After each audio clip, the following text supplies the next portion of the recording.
سلام، من میلاد ابوعلی هستم. خیلی خوشحالم که امروز در خدمتتونم.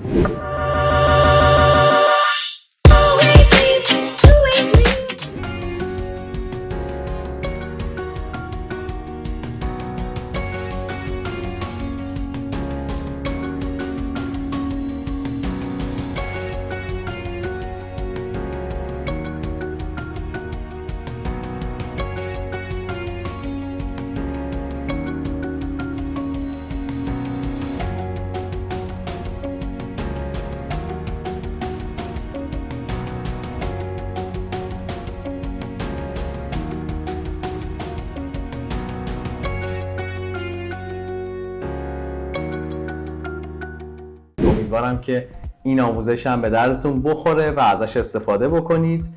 اگر کانال یوتیوب من رو سابسکرایب نکردید، پایین همین ویدیو این کار رو انجام بدید و زنگوله کنارش هم بزنید تا ویدیو جدید میذارم مطلع بشید. خیلی ممنونم.